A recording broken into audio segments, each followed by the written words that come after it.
Muy buenas noches. Bienvenidos al conversatorio sobre hemorragia uterina anormal y trastorno de la coagulación en edad reproductiva. Esperamos todos ustedes se encuentren muy bien, al igual que todas sus familias. Les agradecemos por participar en este evento. Soy Socorro Díaz, líder médica para CSL Behring Colombia, y es un gusto para mí también poder participar en este espacio académico cuyo objetivo es el de facilitar el intercambio científico y el enfoque multidisciplinario, así como la aproximación diagnóstica de las mujeres en edad fértil con hemorragia uterina anormal en quienes se sospeche un trastorno de la coagulación. Para ello contamos con dos especialistas en el tema, el doctor Jimmy Castañeda desde el ámbito de ginecología y obstetricia y el doctor Jair Figueroa Emiliani desde el ámbito de la hematología.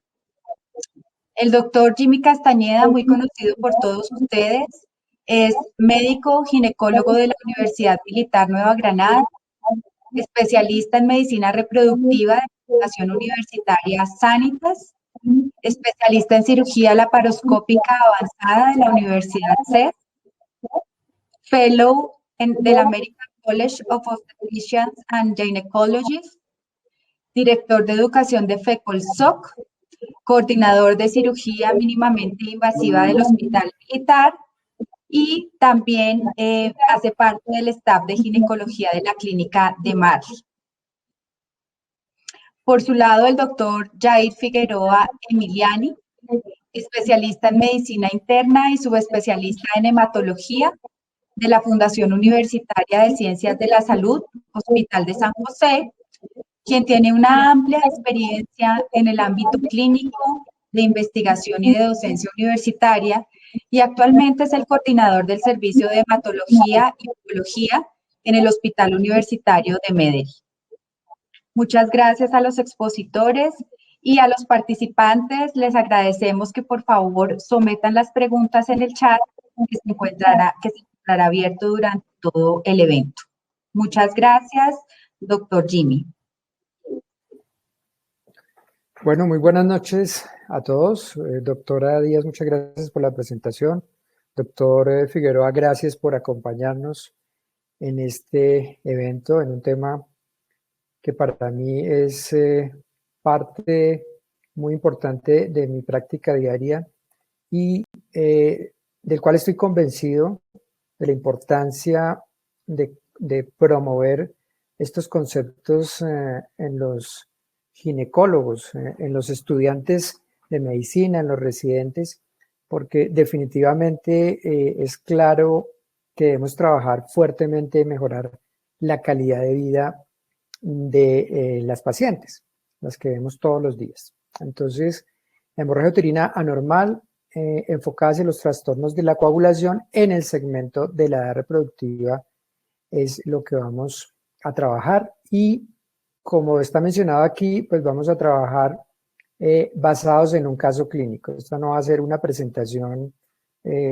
convencional, vamos a trabajar en un caso clínico típico, muy sencillo, y a partir del cual vamos a tratar de aclarar algunas de las cosas que consideramos importantes en el ejercicio diario cuando encontramos este tipo de pacientes.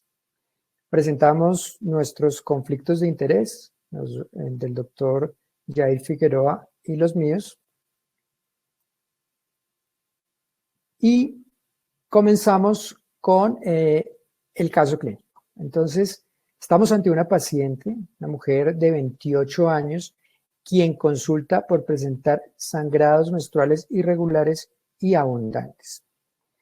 Antes de continuar, yo quiero dejar en la mente de ustedes lo que significa tener hemorragias o problemas anormales en las mujeres, donde el espectro de síntomas va desde sangrados vaginales severos, cíclicos o no cíclicos y sangrado intermenstrual. Debemos siempre tener en mente cómo la disrupción de roles cotidianos, el enfoque global, integral de la mujer, social, emocional o físico, hace parte de la valoración de estos problemas y cómo los sangrados anormales tienen claramente un efecto negativo sobre la calidad de vida y la productividad, que es algo que hoy en día se trabaja cada vez más fuertemente para lograr ese enfoque integral de los problemas.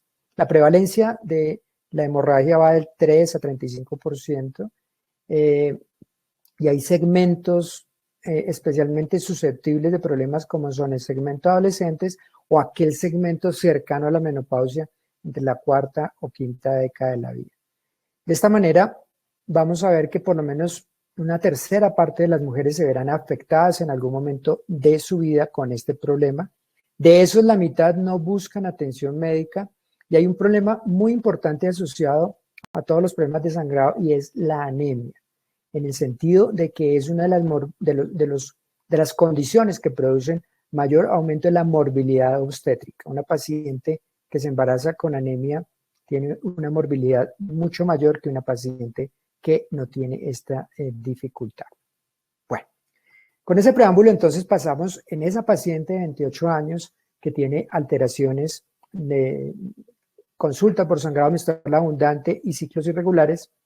Le vamos a interrogar un poco más, vamos a explorar su enfermedad actual y vemos que presenta ciclos menstruales irregulares desde la menarquia, que sus ciclos varían entre 22 y 45 días, ocasionalmente ese lapso llega a 60 días. Ha consultado en varias ocasiones y le hacen un diagnóstico de síndrome de ovario poliquístico basado en el hallazgo ecográfico de ovarios polifoliculares en la ecografía transvaginal y basado en el hallazgo de hirsutismo dado por vello delgado en mentón, discreta prolongación umbilical del vello púbico y en región sacra. Dentro de los tratamientos le han formulado anticonceptivos orales en 2 momentos diferentes de sus consultas, pero los ha suspendido por intolerancia. Y este sangrado menstrual, ya desde el punto de vista de uno de los motivos de las dos características expuestas por la paciente, el sangrado menstrual abundante que la paciente refiere desde la menarquia. ¿Y cómo lo valoramos en la pregunta? Con frecuente uso de tampones y toallas de maternidad, que es lo que percibe la paciente desde el punto de vista de la información que nos da y cómo lo catalogamos. En este momento es necesario parar un minutico y aclarar lo que hoy en día la Federación Internacional de Ginecología y Obstetricia nos recomienda para la interpretación semiológica de los problemas de sangrado. Y esto es algo en lo cual no nos podemos cansar de insistir, porque todos nos debemos comunicar de una manera similar. Cuando nosotros tenemos un problema de sangrado menstrual, estamos ante una paciente en edad reproductiva, debemos tener en cuenta que son 4 las características que debemos valorar en la menstruación: la frecuencia, la duración, la regularidad y el volumen del flujo menstrual. En la frecuencia se considera normal entre ciclo, entre la llegada de una menstruación y la llegada de la otra, que sea entre 24 a 38 días. Fíjense que dentro de este lapso hay una variabilidad significativa y esta variabilidad significativa hace parte de lo normal que tiene cualquier mujer. Mire, normalidad de 24 a 38 días. Las mujeres exactas no existen.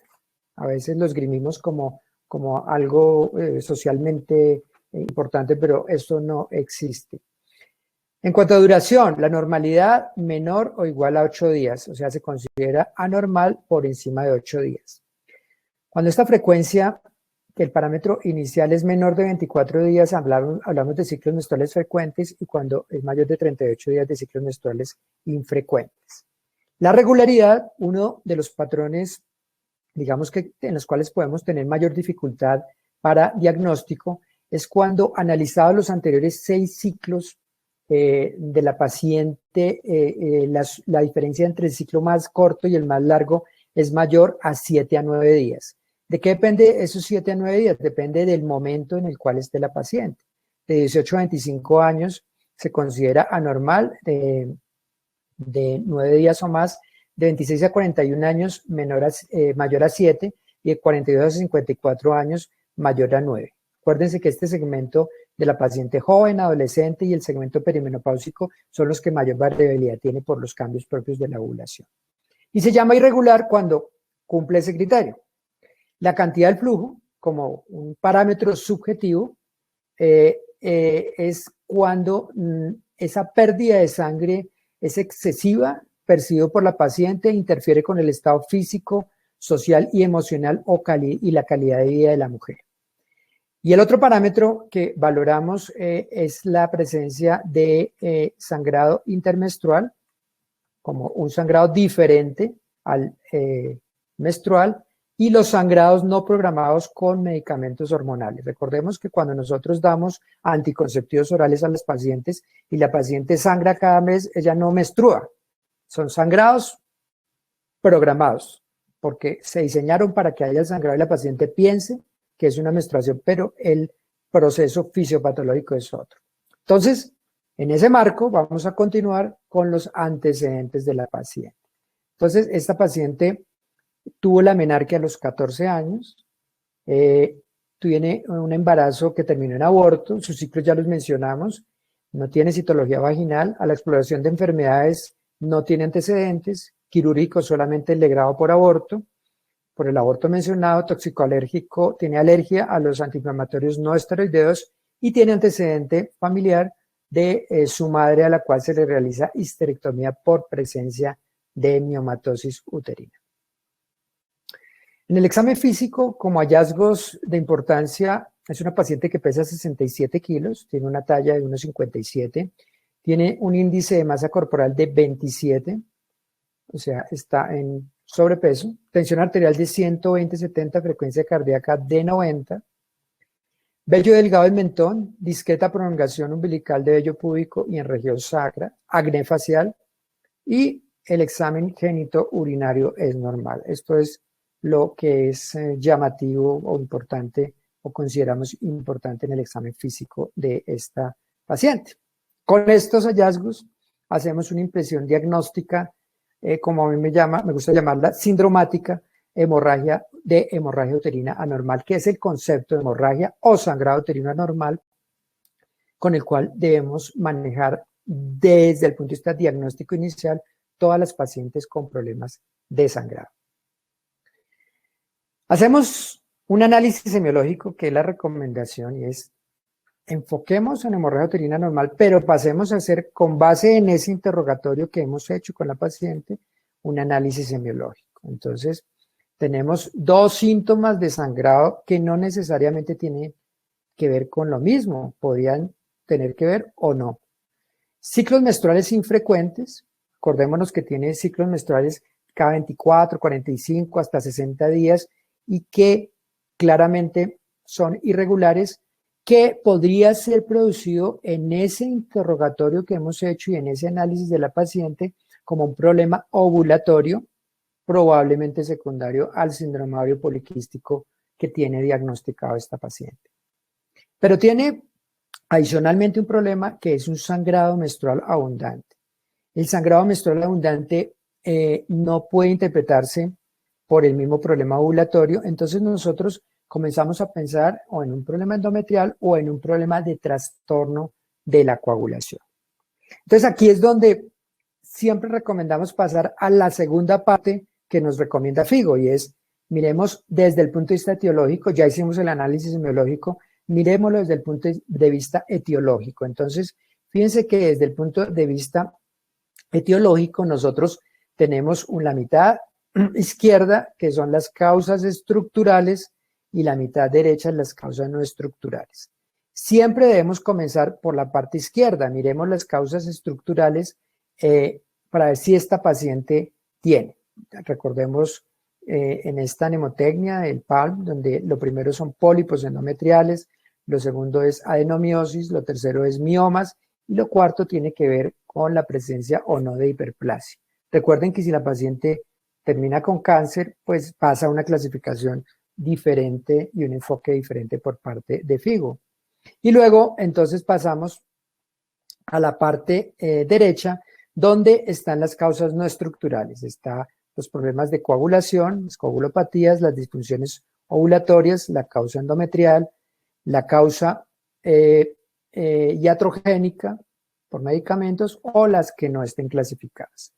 Nosotros, con ese interrogatorio, con ese análisis semiológico, comenzamos a decir, bueno, esta paciente tiene probablemente una causa ovulatoria por esa alteración de ciclos que es clara, pero ese sangrado menstrual abundante probablemente corresponde o a una causa estructural o a un problema de coagulación o a un problema endometrial, ¿sí?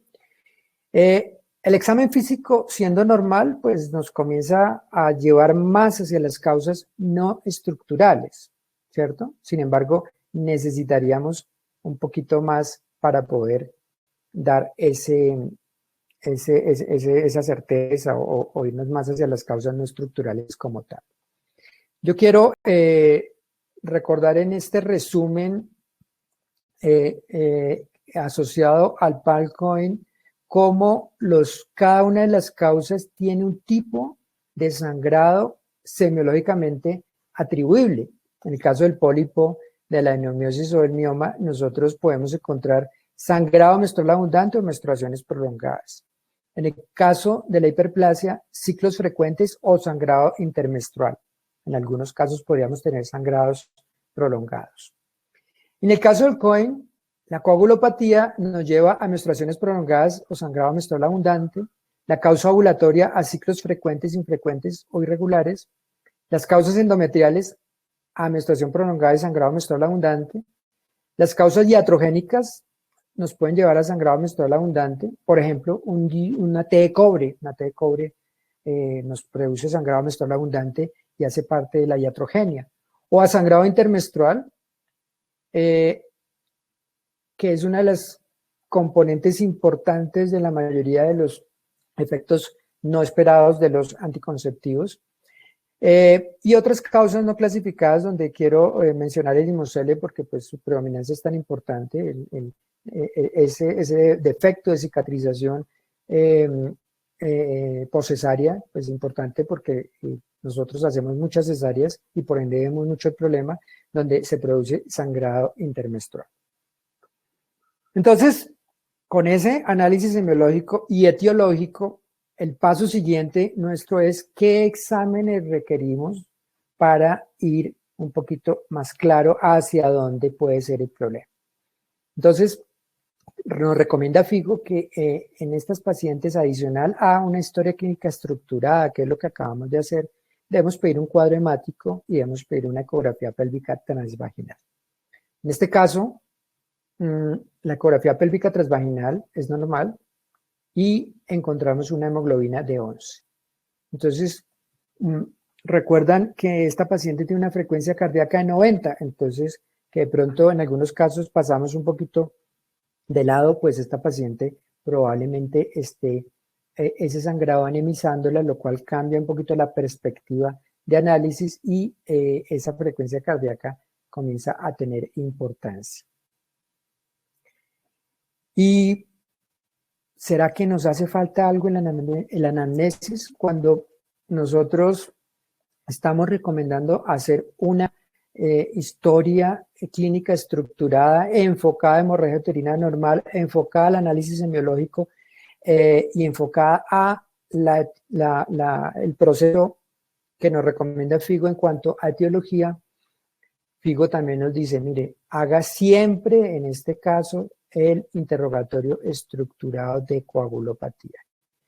¿Y cuál es el interrogatorio? Quiero recordarlo, que consiste en, además de hacer una historia clínica estructurada, hacer un cuestionario que, bien hecho, puede tener una sensibilidad del 90% para la detección de coagulopatías. Entonces uno le pregunta a la paciente, oiga, señora, ¿usted tiene sangrado menstrual abundante desde la menarquia? ¿O usted tiene uno de los siguientes, hemorragia posparto? En este caso, la paciente no ha tenido partos.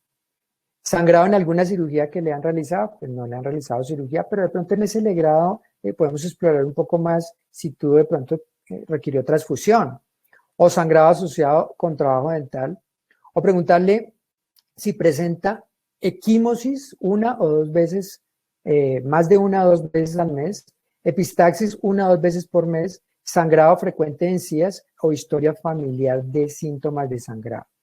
Si uno de estos es positivo, o si dos de estos son positivos, la paciente tiene un interrogatorio positivo para sospecha de trastorno hemorrágico, para esa C del COIM, y la paciente debe tomar un camino paralelo al problema, al estudio y enfoque del sangrado, para que nosotros aclaremos si realmente tiene un problema de un trastorno de coagulación. Y no quiero cerrar este punto sin insistir en algo que me gusta insistir con los residentes, y es, este interrogatorio no se puede centrar en decirle, señora, ¿usted sangra harto? Porque no es así. Hay que sentarse y preguntarle cada una de las cosas como está recomendado, para que realmente sea un cuestionario que nos tamice el 90% de los coagulopatías.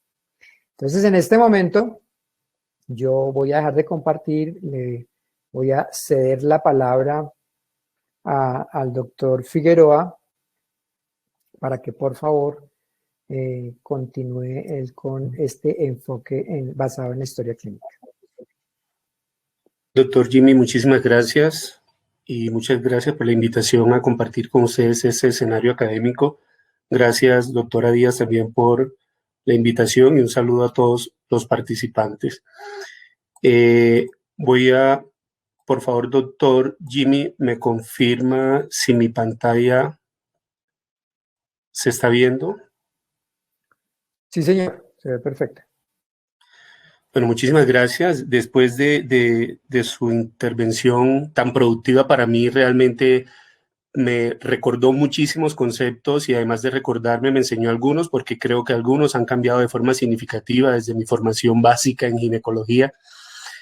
Y creo que fue muy, muy claro el escenario que usted acaba de mostrar, y es precisamente el tipo de pacientes que consulta el hematólogo.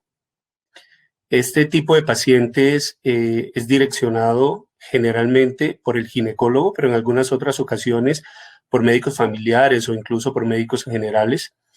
Cuando viene remitido al hematólogo desde cualquiera de esos escenarios, por supuesto tenemos un abordaje un poco diferente.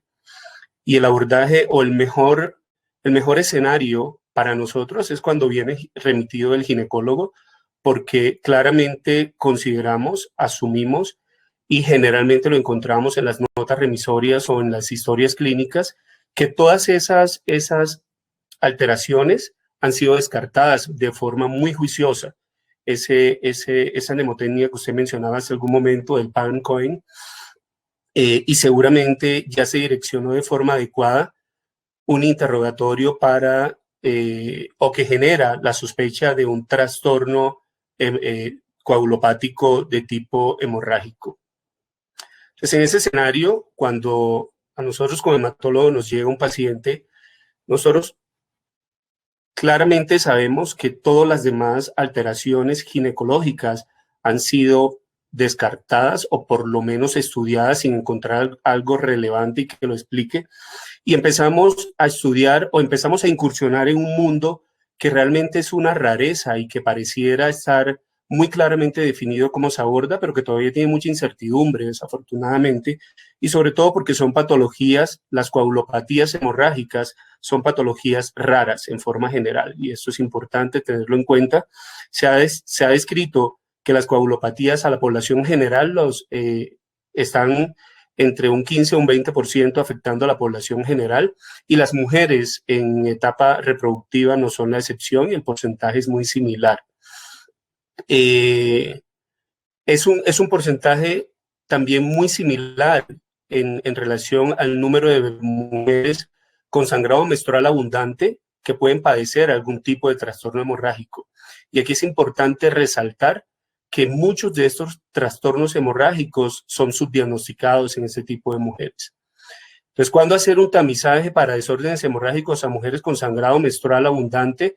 Usted ya lo mencionó, y en esencia quise resaltar lo mismo que usted mencionaba para mostrar que hacemos un interrogatorio muy similar, pero con palabras totalmente diferentes. Para nosotros es importante saber cuándo inicia la manifestación hemorrágica, y las personas que tienen trastornos hemorrágicos de la coagulación generalmente sangran o desde la infancia, pues asumiendo que son trastornos hereditarios, ¿no? Y no trastornos adquiridos, que ya nos pone en un escenario totalmente diferente.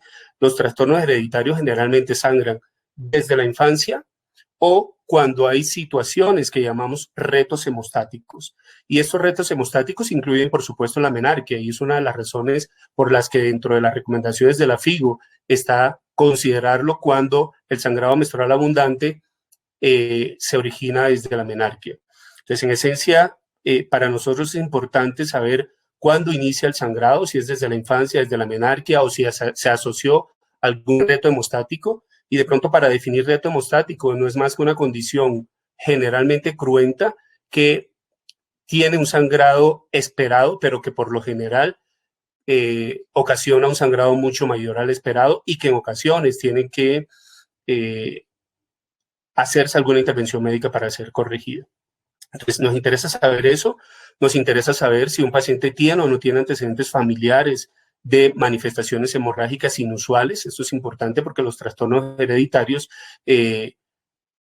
los podemos inferir desde los antecedentes familiares. Nos interesa saber si estos trastornos hemorrágicos se manifiestan en algunas otras localizaciones. Por lo general, los trastornos hemorrágicos hereditarios de la coagulación no tienen una única localización o una única manifestación porque es un trastorno sistémico y no local. Entonces, en ese escenario, más o menos hacia eso direccionamos nuestro interrogatorio. Por supuesto, evaluamos si ha tenido complicaciones posterior a exodoncias, a intervenciones quirúrgicas, al parto, si ha tenido manifestaciones hemorrágicas mucosas, cutáneas o en su defecto en tejidos profundos como los tejidos musculares o sobre todo las articulaciones, y basado en eso nosotros podemos ir definiendo qué tipo de alteración de la hemostasia puede tener el paciente. Entonces, antes de resaltar que hay alteraciones de la hemostasia primaria, alteraciones de la hemostasia secundaria o en su defecto alteraciones combinadas de estas dos áreas de la hemostasia. Las alteraciones de la hemostasia primaria en esencia es una interacción entre el endotelio vascular, la integridad vascular, las plaquetas y el factor de von Willebrand. De tal forma que cuando tenemos una alteración de la hemostasia primaria, lo primero que pensamos es que alguna de estas tres estructuras o alguno de estos tres aspectos de la hemostasia están alterados, y por lo general las alteraciones de esta hemostasia primaria se manifiestan con sangrado mucocutáneo. La hemostasia secundaria hace referencia a la interacción ya más avanzada del resto de los factores de la coagulación para formar el coágulo de fibrina, y se caracterizan las alteraciones de esta hemostasia secundaria por sangrados de tejidos mucho más profundos, como son las articulaciones, los músculos, etc. Y cuando hay clínica que nos hace sospechar que hay una alteración de la hemostasia secundaria, por supuesto, sospechamos que hay un déficit de factores de la coagulación, y puede haber una alteración combinada de la hemostasia que incluye interacción entre los factores de la hemostasia primaria y los de la hemostasia secundaria, o incluso la enfermedad de von Willebrand, que puede tener en la mayoría de los casos alteraciones solo de la hemostasia primaria, pero que en algunos casos muy raros realmente alteraciones de la hemostasia secundaria también. De tal forma que es importante tener en cuenta esos aspectos, y es que los aspectos vasculares y plaquetarios nos producen sangrados mucosos y sangrados inmediato después de retos hemostáticos. Esto es importante también. Los desórdenes de los factores de la coagulación, haciendo referencia principalmente a la hemostasia secundaria, sangrados musculares y articulares, y son sangrados más tardíos luego de retos hemostáticos. Entonces, estos aspectos nos van orientando en el interrogatorio hacia qué tipo de alteración tenemos que entrar a evaluar inicialmente. No voy a detenerme en los desórdenes de la fibrinolisis y los desórdenes adquiridos de la hemostasia, que de pronto se alejan un poquito del objetivo de esta presentación.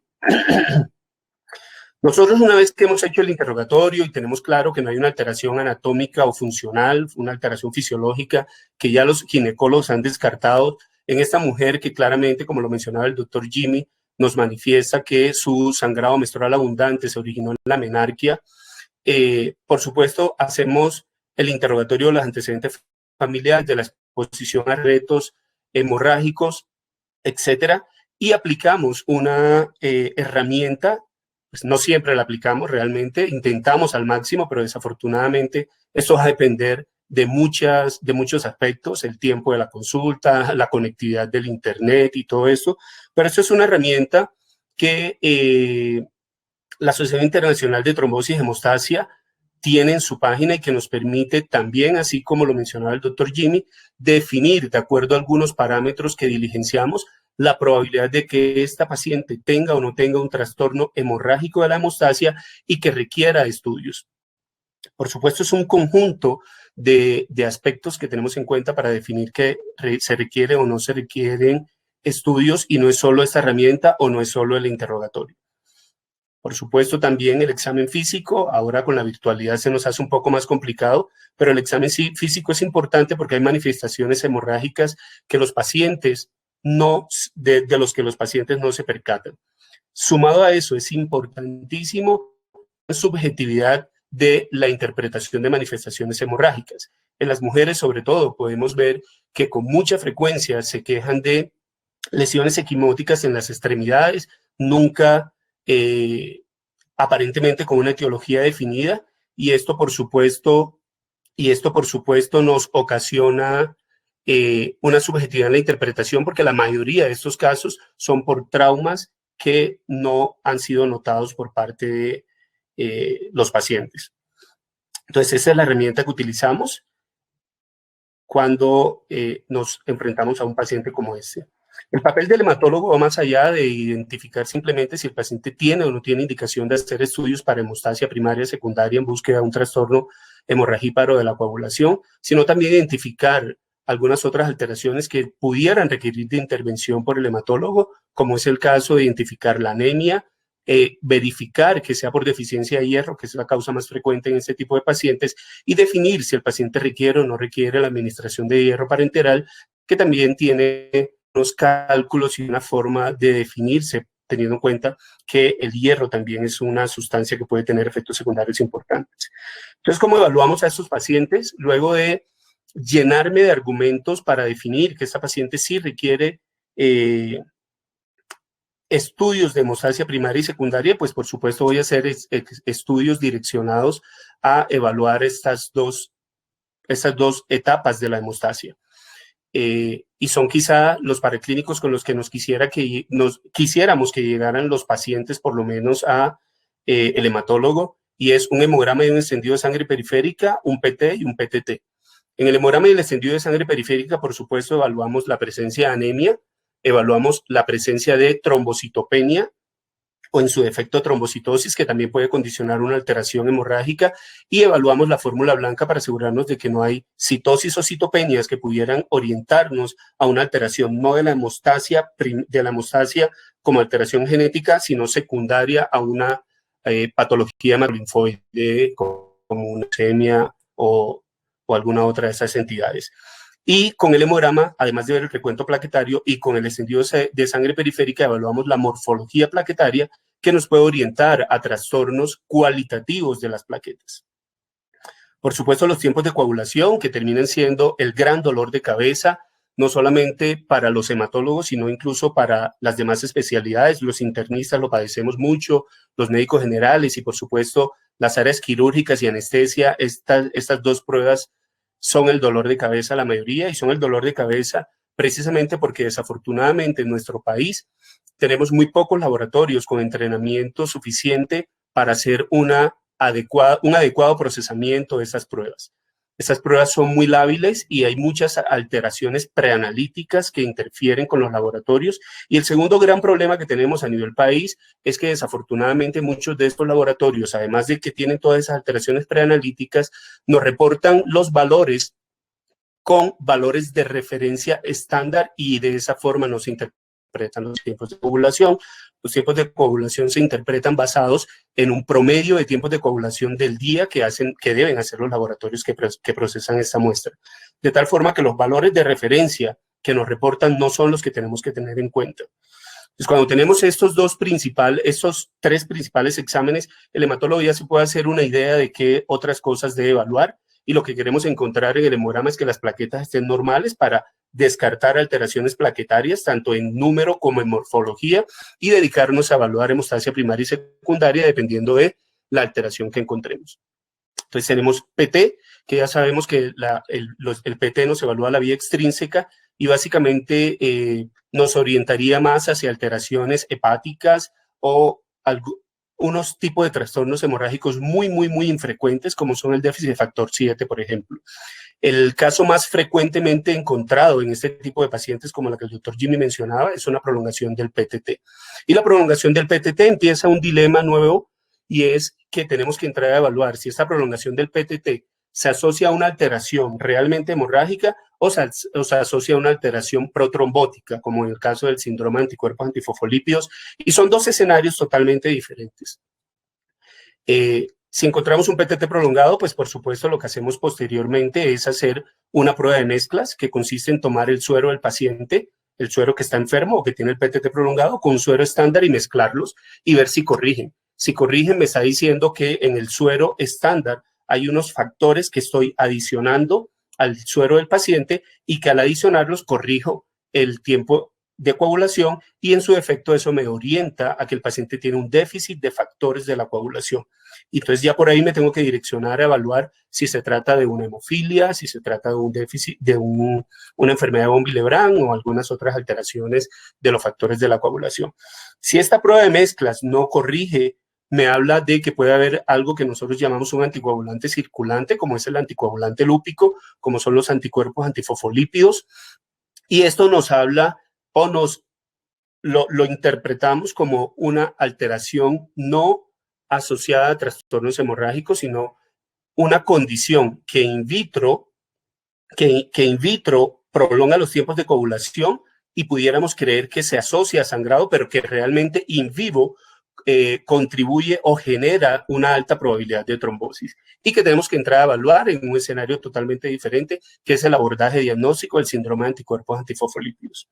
Si por el contrario tuviéramos algunas otras alteraciones al hemograma o en el extendido de sangre periférica que nos orienten a que pueda haber una alteración cuantitativa o cualitativa de las plaquetas, podemos adicionar un estudio que se llama PFA 100, que es una evaluación funcional de las plaquetas y que nos permite definir si tenemos que hacer estudios moleculares o mucho más especializados de la funcionalidad plaquetaria. Por supuesto, basado en el primer abordaje, entonces definimos si vamos a evaluar factores de coagulación. Ya, como les dije, si tenemos un PTT prolongado con una prueba de mezclas que corrige, entonces vamos a evaluar sobre todo factor 8 y factores de von Willebrand.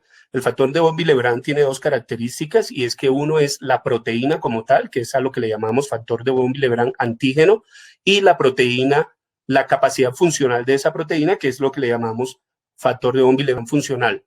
Y tenemos que evaluar las dos porque podemos tener alteraciones de von Willebrand con concentraciones plasmáticas normales de la proteína, o sea, del antígeno, y solamente con alteraciones funcionales. Entonces, por eso es necesario evaluar las dos. Como les mencionaba, hacemos el interrogatorio, la historia de sangrados, principalmente mucocutáneos, si hay antecedentes de enfermedad de von Willebrand, la presencia de trombocitopenia y todas estas cosas. Sospechamos enfermedad de von Willebrand cuando tenemos estas manifestaciones o cuando una mujer, como sucede mucho en nuestro país, tiene un aparente diagnóstico de hemofilia, lo cual es extremadamente rara, aunque puede ser. Entonces, en estos escenarios sospechamos enfermedad de von Willebrand, y vale la pena recordar que la enfermedad de von Willebrand es la coagulopatía más prevalente, la coagulopatía hemorrágica más prevalente en la población y que afecta principalmente a las mujeres. Entonces, estos son los principales factores después de que hemos hecho todo este abordaje diagnóstico para pensar que la paciente pudiera tener una enfermedad de von Willebrand. Y es la historia de sangrados mucocutáneos, historia familiar de esta, trombocitopenia leve, prolongación leve del PTT, que generalmente corrige con la prueba de mezclas, y una aparente hemofilia A en mujeres. Los pacientes con von Willebrand, como les mencionaba, tienen un PTT ligeramente prolongado.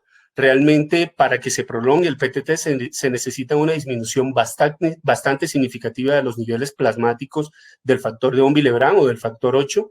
Estos pacientes tienen una trombocitopenia leve que generalmente no es menor a 100.000 plaquetas. Y, por supuesto, la mayoría de estos pacientes tienen anemia microcítica por ferropenia porque tienen manifestaciones hemorrágicas constantes, sobre todo el sangrado menstrual abundante. ¿Cómo hacemos el tamizaje para evaluar la enfermedad de von Willebrand? Son 3 pruebas básicas que necesitamos y es evaluar la cantidad del factor de von Willebrand, que es el antígeno, la capacidad funcional de esto, que es la actividad, y, por supuesto, el factor 8 es la tercera prueba. El antígeno, hacemos una medición cuantitativa y todos los niveles que tengan un valor por debajo del 30%, vale la pena recordar que los niveles séricos promedio del factor de von Willebrand estarán entre 50 y 150% de actividad. Sin embargo, de acuerdo al grupo sanguíneo, se puede disminuir, pueden estar un poco disminuidos.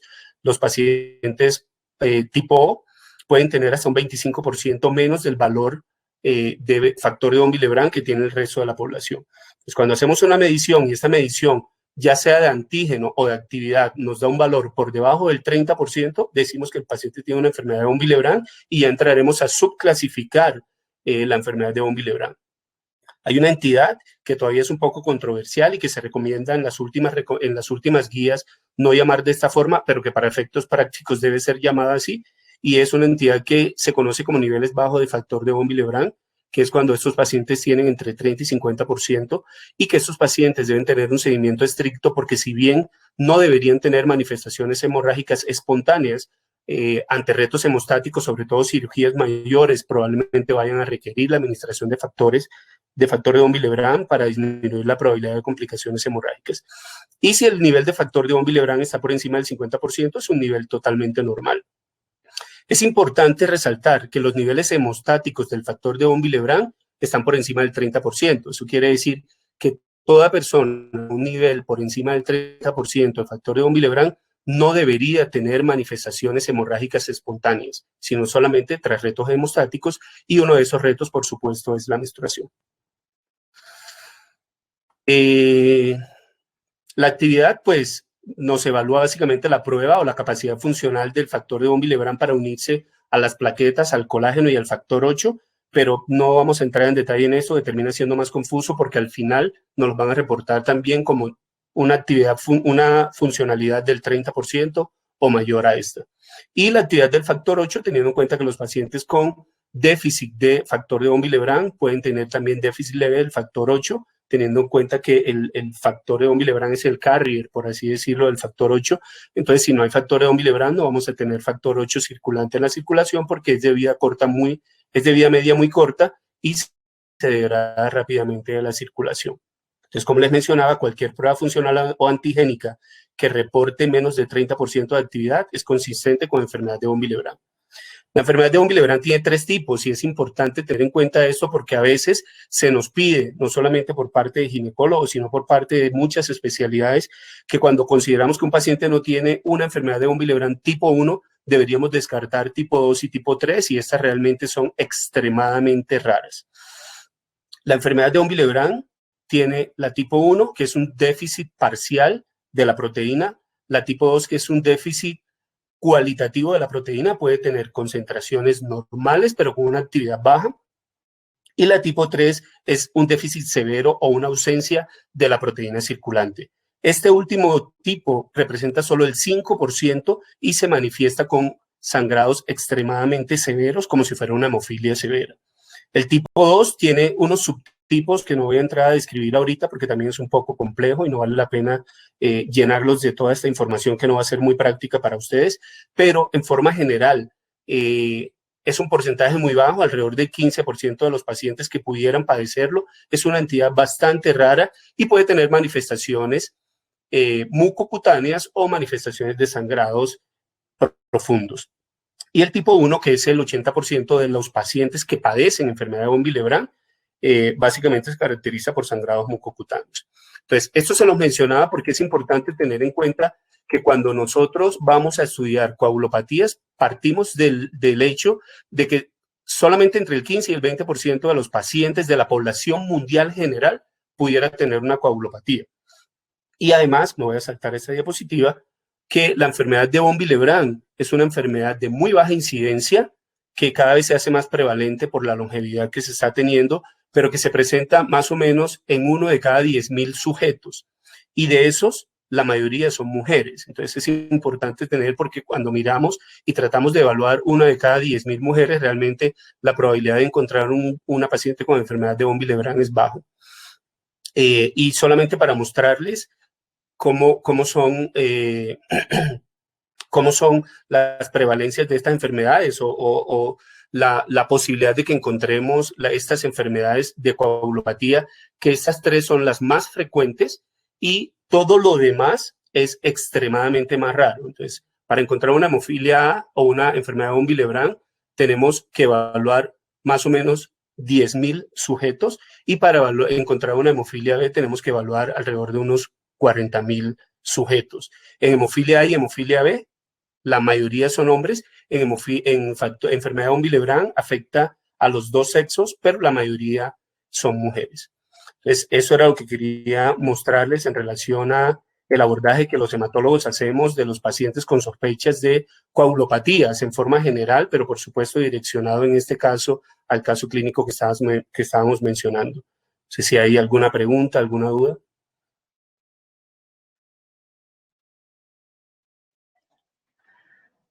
Muchísimas gracias, doctores Castañeda y Figueroa. En realidad hay bastantes preguntas. Me voy a permitir leérselas, pues para poder dar respuesta a estas inquietudes bastante interesantes. La primera pregunta que veo en el chat del doctor Milciades Albert: ¿cree usted que la copa menstrual tiene un uso en la valoración de la hemorragia uterina anormal? Me imagino que, bueno, no sé si el doctor Castañeda o el doctor Figueroa, quien prefiera iniciar con la respuesta. Yo creo que el doctor Castañeda. Bueno, yo le voy a quitar la palabra al doctor que se habla de la copa menstrual. Pero bueno, a ver, eso depende. Depende. Aquí la idea es que, independiente del método de protección para sangrado que tenga la paciente, lo importante es el cambio, ¿sí? Respecto a una tendencia previa o evidencia realmente abundante, que muestre sangrado abundante. Lo primero, ¿a qué se refiere? Se refiere a la paciente que, ya sea que se proteja con tampones, con toallas higiénicas o con copa menstrual, la paciente refiere a un cambio. A veces hay que preguntárselo, ¿no? O sea, usted, ¿desde hace cuánto cree que viene sangrando abundantemente? ¿Cómo era antes su protección? Usaba toallas, 3, 4 toallas, le va a decir la paciente, pero desde hace 6 meses uso 8, o a veces me pongo toallas de maternidad. Igual sucede si usa tampones o si usa copa menstrual. Antes me desocupaba la copa menstrual 3 veces al día y ahora tengo que hacerlo cada hora y media durante los primeros 2 o 3 días del sangrado, por ejemplo. Ahora, no enfocar la copa menstrual desde el punto de vista de que yo estoy sospechando en una paciente que usa toallas que tiene sangrados abundantes y entonces la pongo a usar copa menstrual para ver la cantidad, porque realmente saber exactamente la cantidad del sangrado es muy difícil. Sabemos que una menstruación tiene máximo 80 centímetros cúbicos durante toda la duración del sangrado, y poder cuantificar esto de manera absolutamente exacta, pues es muy difícil. Entonces yo enfocaría así el uso de la copa menstrual. O sea, si tú la vienes usando y comienzas a tener que desocuparla más frecuentemente, o de pronto te mojas a pesar de tenerla y antes no sucedía, probablemente estás ante un sangrado mayor al usual. Perfecto. ¿El doctor Figueroa tiene algún comentario adicional? Creo que está con el micrófono apagado. Sí. Ahora sí. Socorro. Yo no tengo duda de que esa pregunta era para el doctor Jimmy, pero sí me gustaría hacer un comentario, y es que Cuando nosotros recibimos un paciente como esta paciente que acabamos de comentar, pues el diagnóstico de menstruación abundante o de sangrado menstrual abundante o de menstruación prolongada, pues ya lo hizo el ginecólogo. Y aquí la subjetividad de los pacientes impacta mucho, entonces cuando el paciente tiene el diagnóstico hecho por el ginecólogo, realmente yo creería que no sería adecuado cuestionarlo y partimos de ese hecho. Además que, por supuesto, no vamos a estudiarlo solo porque tiene un sangrado menstrual abundante, sino porque además tiene otros factores que nos hacen pensar que tiene una coagulopatía. Hemos tenido muchísimas dificultades porque este es el abordaje del paciente que queremos encontrar sospecha de coagulopatía, pero el otro escenario es el que nos pasa también con mucha frecuencia, es aquella paciente que viene solo por anemia, que no tiene una...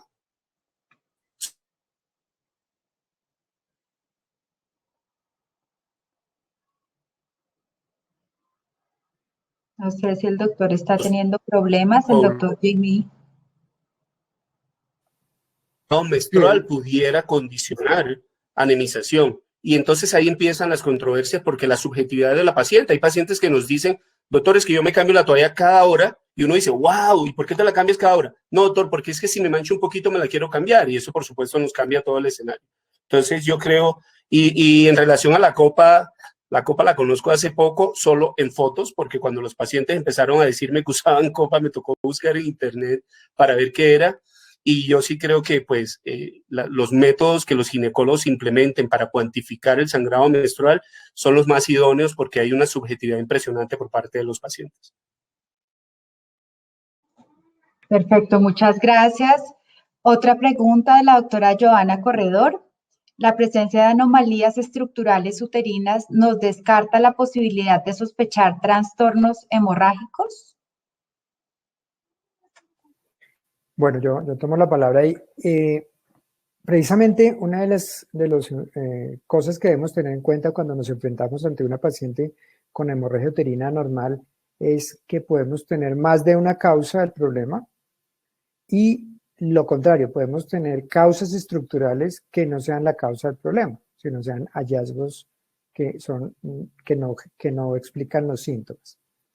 Esto referido especialmente a la presencia de miomas, porque pues los miomas son muy prevalentes. A los 40 años tenemos más del 50% de las mujeres con miomas y no todas tienen sangrados anormales debido a esto.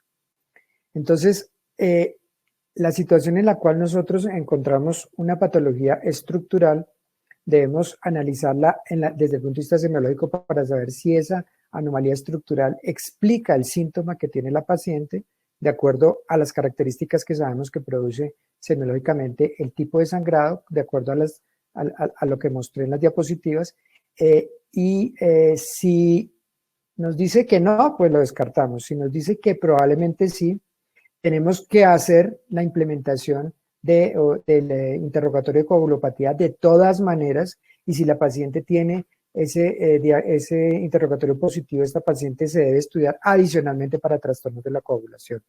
Así, la paciente, por ejemplo, tenga un mioma submucoso que explique un sangrado menstrual abundante, pero si el interrogatorio es positivo, la paciente debe ser derivada de estudio porque puede tener ambas cosas.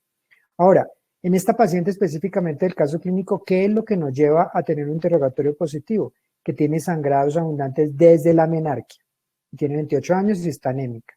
Ese factor, así tuviera otra causa, que en este caso no la tiene, sería suficiente para que deba ser tamizada, derivada para un estudio inicial de enfermedad de una coagulopatía de tipo hemorrágico. Doctor Figueroa, ¿algún comentario o también hay una pregunta relacionada? Ya se las leo. Dice, ¿en qué escenario se debería considerar pedir otros estudios hematológicos si ya se han descartado causas estructurales y no hay sospecha de enfermedad de von Willebrand? Bueno, los estudios hematológicos de coagulopatía, me imagino que se hace referencia en la pregunta a esto, ¿no? Los estudios hematológicos de coagulopatía, siempre que veamos que un paciente tiene una coagulopatía, vamos más allá, ¿sí? Siempre vamos más allá. Si no estamos tan convencidos de una coagulopatía, descartamos la más frecuente y probablemente cerramos el caso. Pero si es una paciente claramente con una diátesis hemorrágica, es una paciente que sangra con frecuencia por piel, por mucosas, además tiene un sangrado menstrual abundante, además tiene complicaciones hemorrágicas tras retos hemostáticos, aunque descartemos enfermedad de von Willebrand, entramos a buscar toda la gama de coagulopatías raras que pudieran explicarnos esto. Tenemos casos, por supuesto, no frecuentes, pero sí muy claros de déficit de factores raros de la coagulación que al final terminan explicando las complicaciones hemorrágicas. Pero tenemos que llenarnos de peso clínico para realmente ir mucho más allá. Gracias, doctor. Pero desde el punto de vista, digámoslo así, práctico, ¿cuál desde su perspectiva serían los exámenes mínimos con los que se debería remitir una paciente desde ginecobstetricia o desde ginecología en este ámbito al hematólogo? Bueno, a nosotros nos gustaría que el paciente llegara por lo menos con un cuadro hemático y un extendido de sangre periférica que casi nunca va dentro del ordenamiento y con los tiempos de coagulación. Y lo más importante es que con la remisión vaya quizá de manera estructurada y resumida todo el abordaje diagnóstico previo que el ginecólogo ha hecho. Y eso enfatiza aún más la respuesta que el doctor Jimmy daba hace un momento, y es que una causa anatómica o estructural o una causa funcional no nos descarta otras alteraciones, pero por supuesto sí se tienen en cuenta. Como lo mencionaba el doctor Jimmy, y en esto de pronto toca hacer mucho énfasis, y es el hecho de que el sangrado menstrual abundante que se origina en la menarquia es un factor condicionante para pensar en alteraciones de la coagulación, porque es que la menarquia es un reto hemostático importante, y quizá eso debemos mantenerlo siempre en nuestro radar. En ese escenario, para nosotros es importante el cuadro hemático, el extendido de sangre periférica, los tiempos de coagulación PT y PTT, y por supuesto el resumen de la historia clínica en el que se defina claramente el abordaje diagnóstico que el ginecólogo muy juiciosamente seguramente ha hecho. Excelente. Doctor Jimmy, ¿algún comentario adicional? No, tal vez el único comentario es que probablemente uno de los mensajes más importantes de esta conferencia es que debemos pensar más en los problemas de coagulación. Y nosotros, más que ver que cuando se remite al hematólogo va con exámenes insuficientes, vemos es que no lo remiten porque no pensamos en el problema, ¿sí? Entonces, probablemente ese sea el mensaje más importante. Gracias. Hay varias preguntas, doctores. Del doctor Wilson Cabrera, creo que es más un comentario que una pregunta. En el tamizaje inicial de antecedentes se mencionó las equimosis, pero pienso que también es importante preguntar por antecedente de petequias. El doctor Jorge Andrés Sánchez Naranjo, su pregunta es, ¿cuáles serían las condiciones encontradas en la anamnesis que indicarían remisión al hematólogo?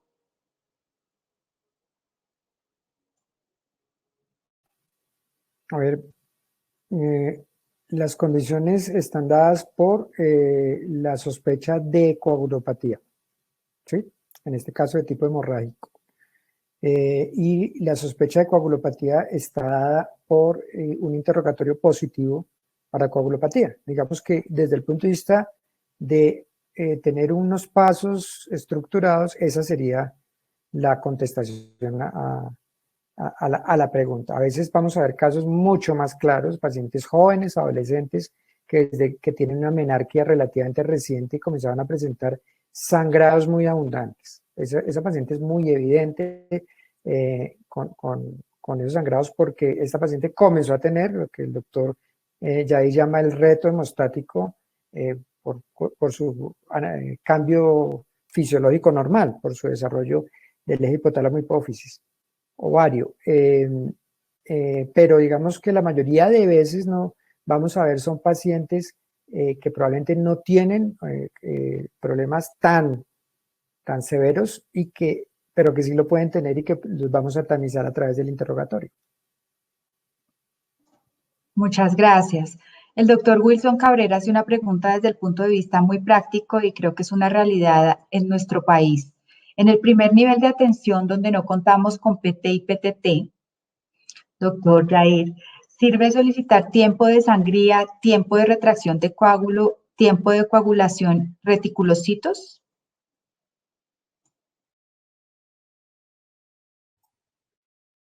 Socorro, perdona, no escuché la pregunta. ¿Me la podrías repetir?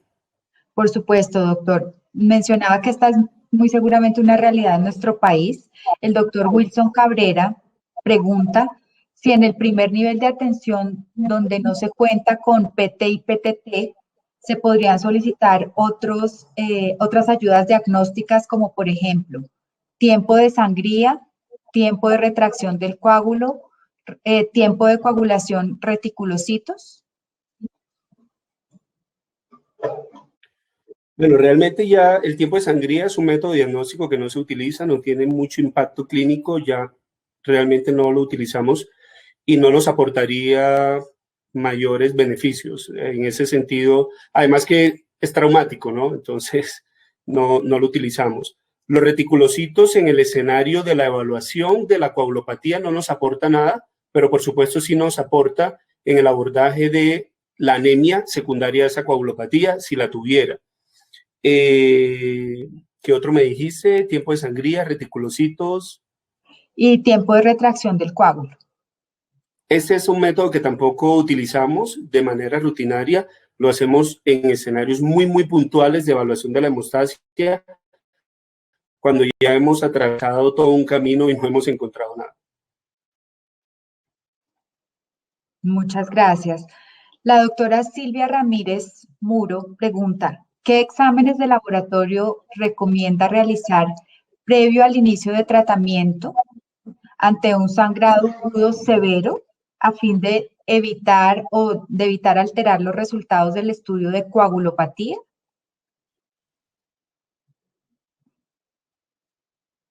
Ante un sangrado severo, pues trato de ponerme en el contexto clínico y ante un sangrado severo me imagino que el manejo inicial en el que se está pensando es soporte transfusional.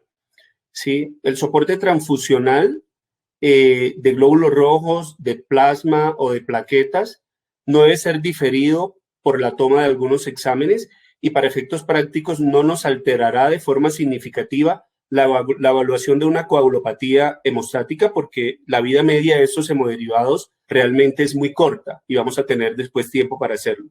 Sin embargo, la transfusión de glóbulos rojos, por supuesto, sí nos va a alterar un poco la evaluación del tipo de anemia que tenía la paciente, porque no necesariamente la presencia de un sangrado condiciona una ferropenia importante. En ese sentido, si es un manejo de urgencia, pues hay que hacer lo que haya que hacer y no debe mediar ningún paraclínico previo realmente que pudiera alterarnos la evaluación de la hemostasia. Sobre todo porque la evaluación de la hemostasia no la vamos a hacer en la fase aguda. En esa fase aguda probablemente simplemente damos manejo y no vamos a hacer evaluación de la hemostasia porque los factores de la coagulación, todos e incluso las plaquetas, son reactantes de fase aguda. Entonces se nos pueden subir muchísimo o los podemos encontrar muy consumidos en el contexto de pérdida significativa por el sangrado. Entonces realmente los resultados que podamos tener en términos de hemostasia en ese momento están falseados. Ok. El doctor Jorge Andrés Sánchez pregunta, en el caso de pacientes manejadas con los anticoagulantes orales, los nuevos, que tengan una hemorragia uterina normal estudiada y se descarten otras causas, ¿se determina qué es causa su medicación y cómo se enfocaría el manejo, teniendo en cuenta que el riesgo de suspender el medicamento podría llevar a complicaciones serias?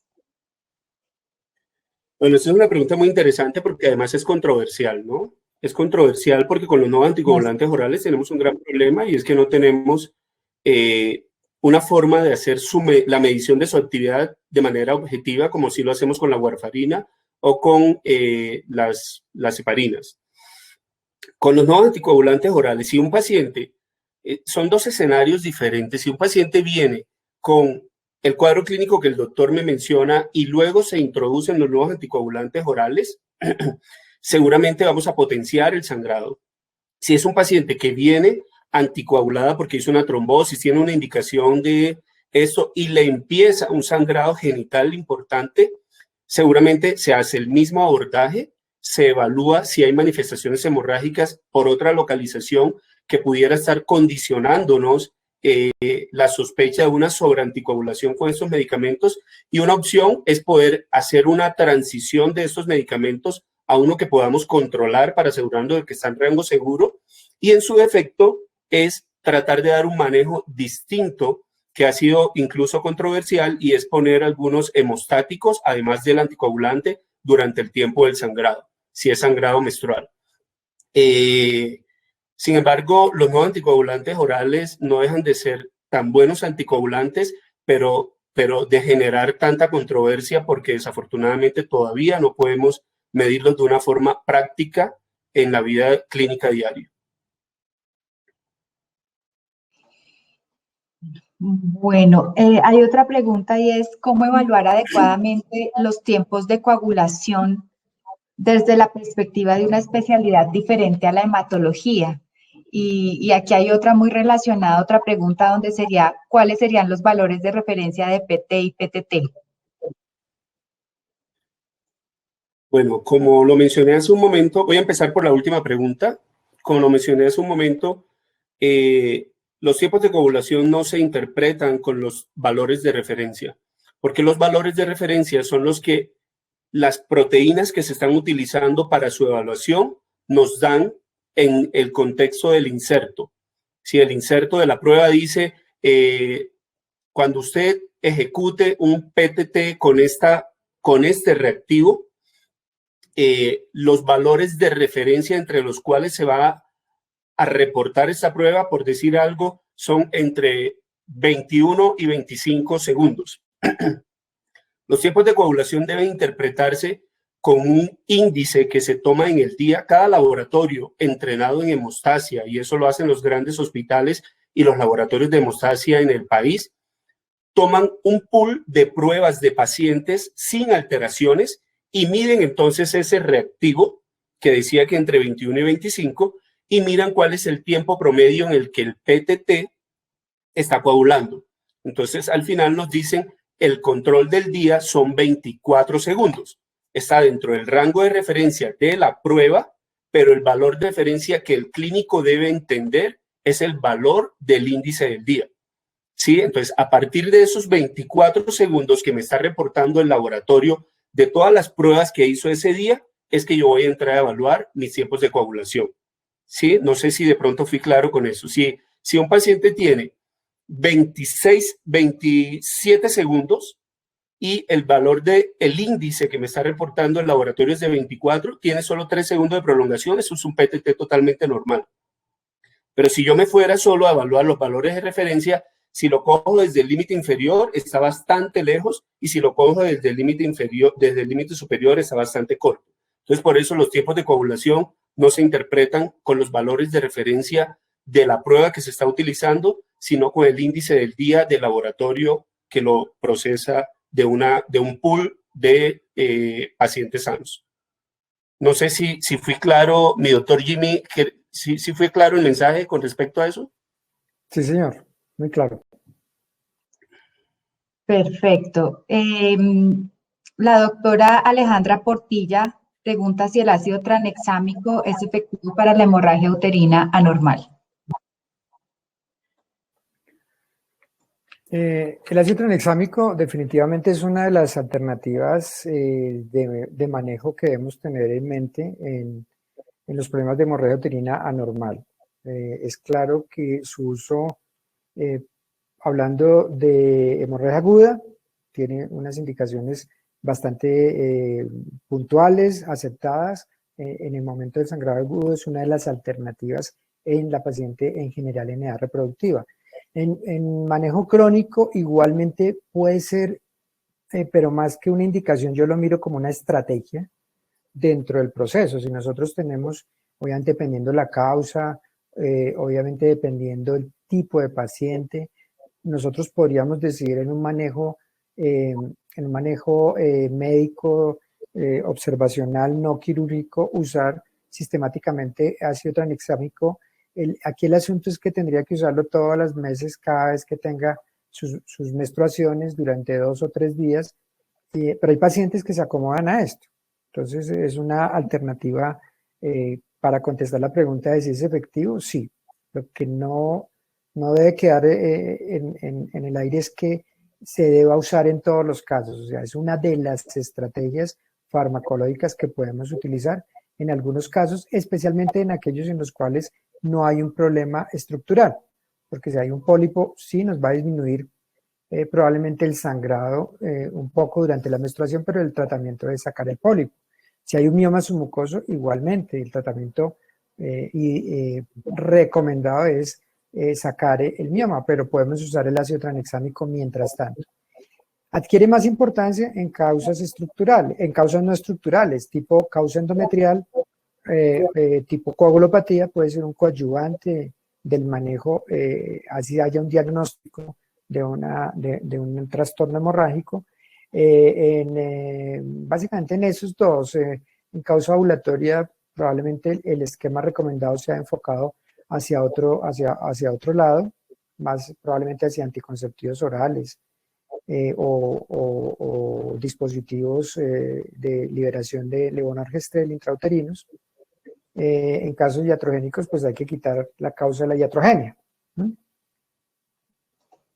Y una pregunta del doctor Vivas que es muy relacionada, dice, ¿puede darnos su opinión acerca del uso combinado de anticonceptivos y ácido tranexámico en estas pacientes? Resulta parecido, es decir, es una estrategia dentro de lo que podemos tener. Los anticonceptivos orales en general disminuyen la cantidad del flujo menstrual. No lo llamemos del flujo menstrual, del sangrado, porque no es una menstruación. Disminuye la cantidad del sangrado y puede ser por sí solo o acompañado si se necesita, si detectamos que no es suficiente. Y si lo disminuye pero no es suficiente, podemos combinarlo con ácido tranexámico y puede ser una estrategia en estos casos de sangrado que decidimos manejarlos médicamente. Yo, Socorro, quisiera a esas dos preguntas quisiera adicionar un comentario que por supuesto no va relacionado a cómo manejar el sangrado genital, porque ustedes son los idóneos. De pronto a la perspectiva médica y médica del hematólogo y a lo que algunas veces vemos con frecuencia, y estoy totalmente de acuerdo con lo que decía el doctor Jimmy, ácido tranexámico sistemático, la recomendación es no, enfáticamente. Es un hemostático y cohemostático tiene un potencial, si bien es baja la incidencia, tiene un potencial protrombótico significativo, al igual que los anticonceptivos orales o los métodos hormonales, sobre todo los ricos en estrógenos. Entonces, en el abordaje de estos pacientes con sangrado menstrual, es importante siempre tener en cuenta ese potencial. Y así como se evalúa la probabilidad de un trastorno hemorragíparo, debe evaluarse también la probabilidad de un trastorno trombótico, que son como los dos lados de la hemostasia que realmente nos preocupan. Y siempre recordar que un PTT prolongado no necesariamente se asocia a hemorragia, sino que también se puede asociar a trombosis en el contexto de un síndrome de anticuerpos antifosfolípidos. De tal forma que yo creería que, por supuesto, sin cuestionar la idoneidad del ginecólogo, vale la pena tener en cuenta estas consideraciones y direccionar el manejo con hemostáticos siempre y cuando se hayan descartado algunas alteraciones, ya sea por interrogatorio o por paraclínicos que pudieran condicionar un riesgo de trombosis en estos pacientes. Muchas gracias. Hay dos preguntas ya relacionadas directamente con la terapéutica de la enfermedad de von Willebrand. La primera es uso de desmopresina en enfermedad de von Willebrand y la segunda, ¿qué opina el doctor Figueroa del uso del factor de von Willebrand en la hemorragia uterina anormal en etapa aguda? Bueno, para mí es claro que el factor de von Willebrand se debe utilizar siempre y cuando haya diagnóstico de enfermedad de von Willebrand. Si no hay diagnóstico de enfermedad de von Willebrand, no tiene ninguna cabida utilizarlo. La desmopresina es una sustancia algo controversial en nuestro país todavía, porque no tenemos todas las presentaciones disponibles, no es fácil utilizarlo e idealmente deberíamos hacer algo que se llama prueba de desmopresina para saber si un paciente responde o no responde realmente a la desmopresina, y consiste simplemente en administrar la desmopresina a un paciente y hacer cuantificación antes y después para ver si hay incremento de los niveles de factor 8 y factor de von Willebrand. Si este paciente respondiera a la desmopresina, si fuera una prueba de desmopresina positiva para incremento de factores, tendría alguna utilidad en el escenario de deficiencia de factores 8 o de von Willebrand. De lo contrario, realmente en el manejo de la hemorragia uterina normal, que no se asocia a enfermedad de von Willebrand, desde la perspectiva de hematología no la veo necesaria. No sé si el doctor Jimmy tiene algún tipo de experiencia en el uso de desmopresina en pacientes con hemorragia uterina normal sin enfermedad de von Willebrand o de uso de factores. No, yo pienso que no debe ser ese el enfoque del manejo de la hemorragia normal, salvo que, como usted lo menciona, la paciente tenga diagnóstico y pues obviamente el manejo va enfocado al manejo etiológico, por lo menos en ese momento, al manejo de reposición, perdón. Pero sin diagnóstico no estaría dentro de las indicaciones. Tenemos otro tipo de armas que son en general muy efectivas, hablando de sangrado ginecológico. Tenemos, ya mencionamos, la posibilidad de un sangrado agudo del ácido tranexámico, tenemos los anticonceptivos orales, el acetato de medroxiprogesterona puede servir para disminuir el sangrado. Los progestágenos orales, que es una estrategia que ayuda mucho, o los anticonceptivos en dosis altas durante las primeras horas, pueden servir para el manejo del control del sangrado mientras establecemos un manejo ya a corto, mediano plazo, ya más adecuado con estos pacientes. Pero pues usar este tipo de sustancias para manejo sin diagnóstico del problema no estaría recomendado. Muchas gracias. Y la doctora Ángela Brito hace también una pregunta relacionada. ¿Qué opinión le merece el manejo de sangrado con etamcilato ciclonamina?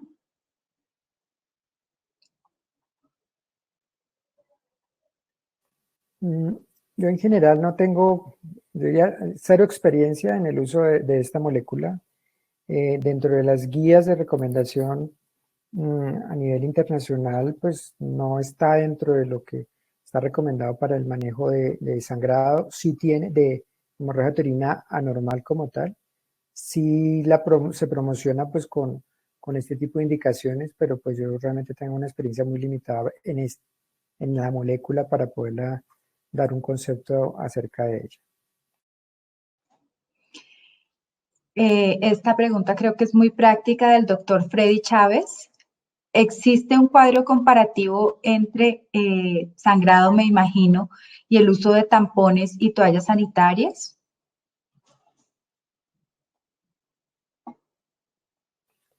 Yo diría que quisiéramos que existiera, pero la realidad no hay ningún cuadro comparativo. Recuerden que hay tampones de 4 tallas diferentes, no todos absorben lo mismo. En esto de los sangrados hay una cosa muy importante a tener en cuenta, es que la percepción del sangrado es algo muy individual, ¿sí? Yo veo mujeres que uno les pregunta, bueno, ¿cuántas toallas usa al día? Y dice entre 10 y 12, ¿sí? Que son una cantidad grandísima, pero cuando uno mira a esa mujer no tolera tener medio untadita la toalla porque se siente sucia, es un concepto muy cultural y se la cambia. Entonces, eso se convierte en algo absolutamente subjetivo, y si tú tratas de convencerla de que ese sangrado es poquito, probablemente no la convenzas. Digamos que hay es como un ejemplo que vemos con mucha frecuencia para mostrar que en esto hay mucha subjetividad y que definitivamente no existe una forma de comparación. Yo insisto en lo que ya mencionamos y es una de las cosas más importantes es analizar la tendencia de cómo es el histórico, por lo menos de un año, un par de años previo de uso de cualquier método de protección que tú uses y cómo cambió cuando tú sientes que comenzó tu síntoma. Esa es la parte probablemente más importante. Y hay otras pues que son muy evidentes y es que yo ya uso tampones y ya tengo que usar además toallas. Siempre había usado tampón y ahora tengo que usar toallas. O de noche tengo que dormir con toalla de maternidad. O sea, ya son cosas muy, muy claras. Pero un comparativo definitivamente no conozco ni creo que pueda haber algo realmente objetivo. Muchas gracias. Bueno, en aras del tiempo hay otras dos preguntas que considero interesantes. El doctor Cabrera nos podría indicar, Wilson Cabrera nos pregunta, ¿nos podría indicar cómo manejar una hemorragia uterina normal por implante subdérmico o por medroxiprogesterona trimestral?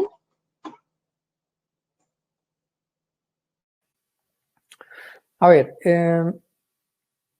aunque hay pacientes a los cuales se les coloque un implante subdérmico y disminuya sus sangrados, no es esto lo que sucede en la mayoría de pacientes.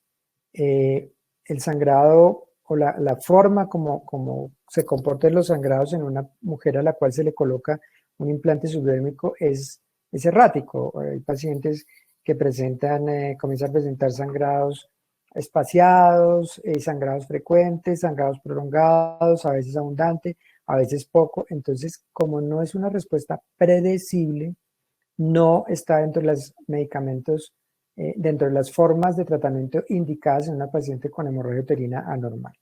Cosa diferente a lo que sucede con los implantes intrauterinos que tienen levonorgestrel, que el tipo de sangrado esperado sí es predecible. Estos pacientes pueden presentan espaciamiento de sus sangrados, disminución de la cantidad del sangrado.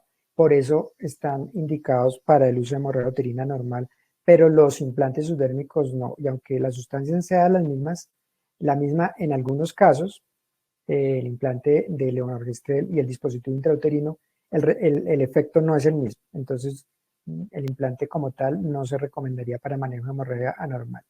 La medroxiprogesterona trimestral sí se puede recomendar en algunos casos dentro de ese espectro de posibilidades de medicamentos para el tratamiento de hemorragia uterina anormal.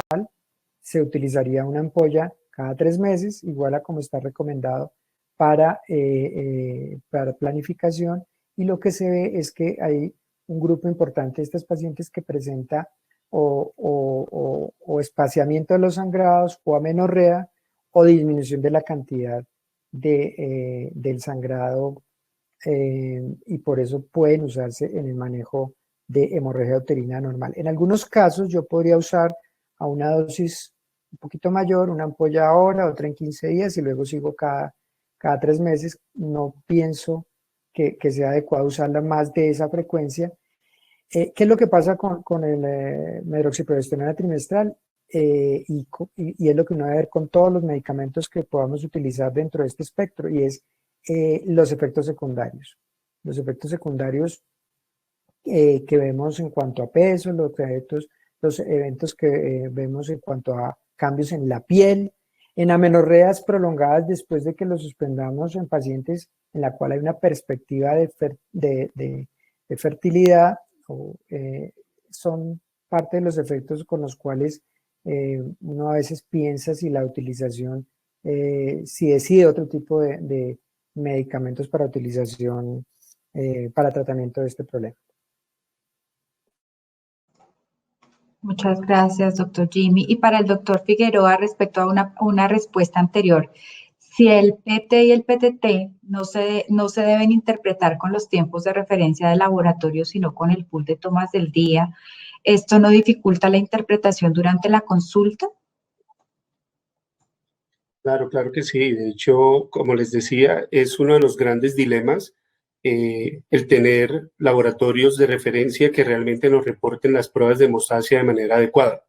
Entonces, por eso muchas veces nos toca direccionar a estos pacientes a que se hagan estos paraclínicos en unos laboratorios muy específicos de la ciudad, en los que sabemos que se tienen todas las técnicas y toda la cadena preanalítica y analítica necesaria para hacer un reporte adecuado. Y sobre todo cuando uno ve un reporte, uno sabe si el laboratorio que lo está reportando tiene gente entrenada o no tiene gente entrenada en hemostasia. Y son precisamente esos laboratorios que no tienen gente entrenada en hemostasia los que ponen simplemente ese rango que es el que el inserto de la prueba trae. Ok, y bueno, el doctor Wilson Ferneine hace una pregunta basada en una observación y al parecer en su experiencia. Dice, las pacientes refieren aumento de sangrado menstrual con la ingesta de hierro. Desde el punto de vista hematológico, ¿qué pudiera explicar esto? Bueno, realmente lo único que se me ocurre que lo puede explicar es que si tenía anemia y le estamos poniendo hierro, produce más glóbulos rojos y probablemente pudiera sangrar más, pero, o no digamos sangrar más, sino tener una percepción de que se incrementa su volumen de sangrado. Pero realmente no hay una relación directa entre administrar hierro y generar mayor sangrado. Sí, yo realmente no podría decir que tengo esa percepción. Definitivamente no vería una relación entre consumir hierro y aumentar la cantidad del sangrado. Bueno, y la última pregunta de la doctora Diana Suárez, ¿qué enfermedad hematológica debemos sospechar en mujeres con quistes hemorrágicos recurrentes en ovarios?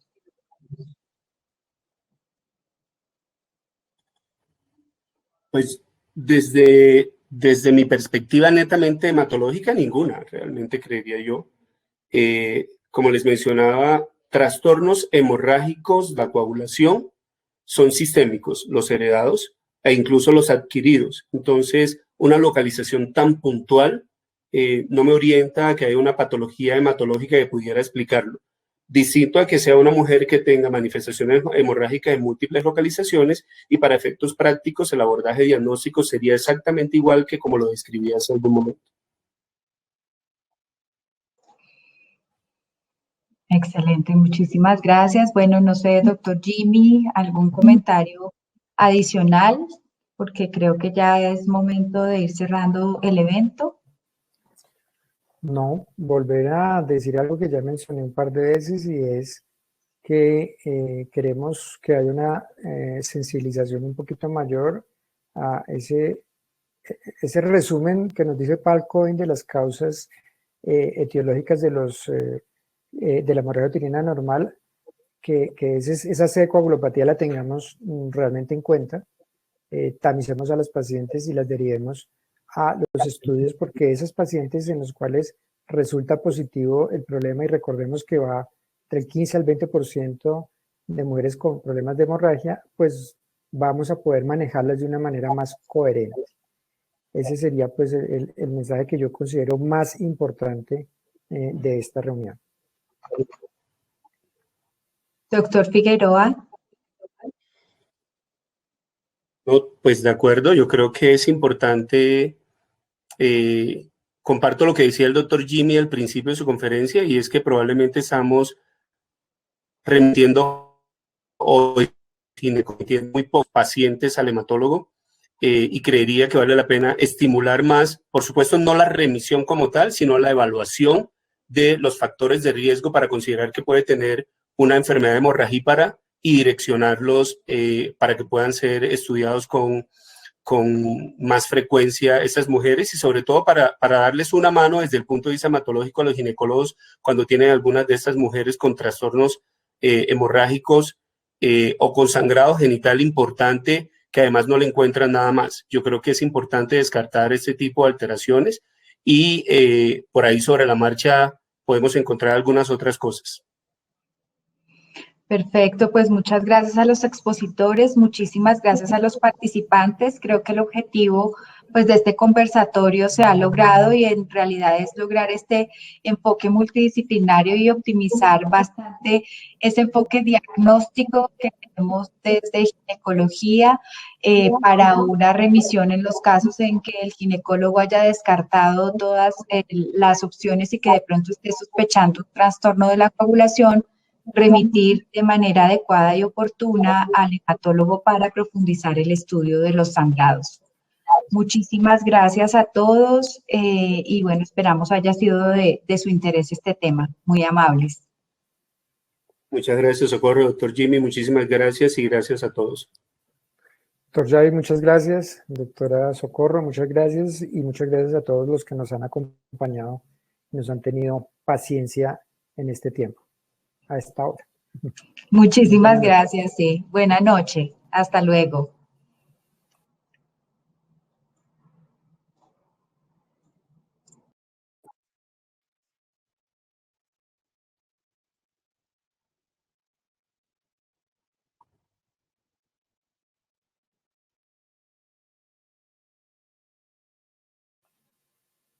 ¿Ya está cerrada la reunión, Jonathan?